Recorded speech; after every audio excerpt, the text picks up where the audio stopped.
আসসালামু আলাইকুম সবাইকে। কেমন আছেন সবাই? আশা করি সবাই ভালো আছেন। অনেকদিন পরে আজকে বাজারে গিয়েছিলাম। তো হঠাৎ করে এই কুকুরটা আমার চোখে পড়লো। এই কুকুরটা সম্ভবত বাচ্চা দিয়েছে। ওকে দেখলেই বোঝা যায়। সারাদিন হয়তো বাচ্চাগুলোকে খাইয়ে এখন নিজের খাবার সন্ধানে বের হইছে। ওর পেটের অবস্থা দেখলেই বোঝা যায় ও কতটা ক্ষুধার্ত। এই কুকুরটাকে যখন আমি প্রথম দেখি, ও বিভিন্ন জায়গায় খাবার খুঁজে বেড়াচ্ছিল।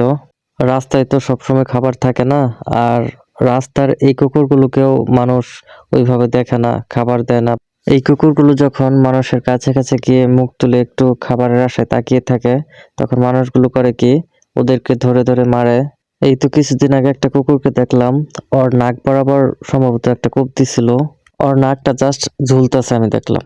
এই কাজগুলো করে আপনারা কি মজা পান বলেন তো?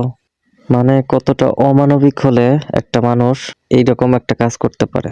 যাই হোক, আপনাদের কাছে আমার রিকোয়েস্ট, আপনারা কুকুরগুলোকে মারবেন না। ওরা একটু খাবারের আশায় শুধুমাত্র আপনার কাছে যায়। আপনার যদি ভালো না লাগে তাহলে জাস্ট অ্যাভয়েড করবেন। তারপরও ওদেরকে মারবেন না। এই কুকুরটা অনেকটাই ক্ষুধার্ত। প্রথম দিকে ওকে এনার্জি বিস্কিট দিয়েছিলাম। তারপরে বেকারির যে রুটিগুলো আছে, ওই রুটিগুলো ওকে এনে দিলাম। কিছু রুটি এনে দেওয়ার পরও ও দেখি বারবার আমার দিকে তাকিয়ে থাকে।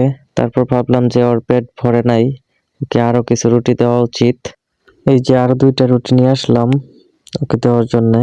এই কুকুরটা দেখে আমার এতটাই মায়া লাগছিল যে ও যদি আমার বাসার কাছে থাকতো, ওকে আমি প্রতিদিনই খিচুড়ি করে খাওয়াতাম। তো কি আর করার। এই কুকুরগুলোকে কে কে ভালোবাসেন কমেন্টে জানান। আমি দেখতে চাই কতজন কুকুর প্রেমী আছে। আমি যখন খুব ছোট ছিলাম তখন থেকেই ওদের প্রতি আমার একটা ভালো লাগা বা ভালোবাসা যেটাই বলেন কাজ করতো। তখন ঠিক ওই সময়টাতে আমাদের বাসা থেকে প্রায় 1 কিলোর মতো রাস্তা একজন লোক এরকম কুকুর পালতো। তখন ওই সময়টাতে আমি প্রায়ই তার কুকুরগুলোকে গিয়ে আমি আদর করে আসতাম। এটা আমার অনেক ভালো লাগতো। মানে যা আপনাদেরকে হয়তো বুঝিয়ে বলতে পারবো না। ওই সময়টা থেকেই ওদের প্রতি আমার অন্যরকম একটা ভালোবাসা কাজ করতো। আর ভালোবাসা কাজ করবে নাই কেন বলেন? ওরা মানুষের এতটাই বিশ্বস্ত একটা প্রাণী, ওরা কখনো মানুষের সাথে বেইমানি করে না।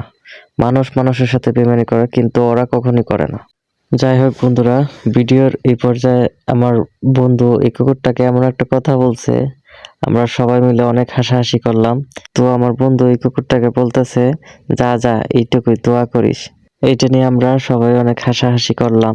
যাই হোক বন্ধুরা, অনেক কথাই বলে ফেললাম আজকে। তো ভিডিও যদি ভালো লাগে অবশ্যই লাইক কমেন্ট শেয়ার করবেন, চ্যানেলটা সাবস্ক্রাইব করে দিবেন। আর আপনাদেরকে জানিয়ে রাখি, সামনে আমি 2টা জিএসডি পাপ্পি নিয়ে আসবো। সো চ্যানেলটা সাবস্ক্রাইব করে রাখেন। আজকে এই পর্যন্তই। আল্লাহ হাফেজ।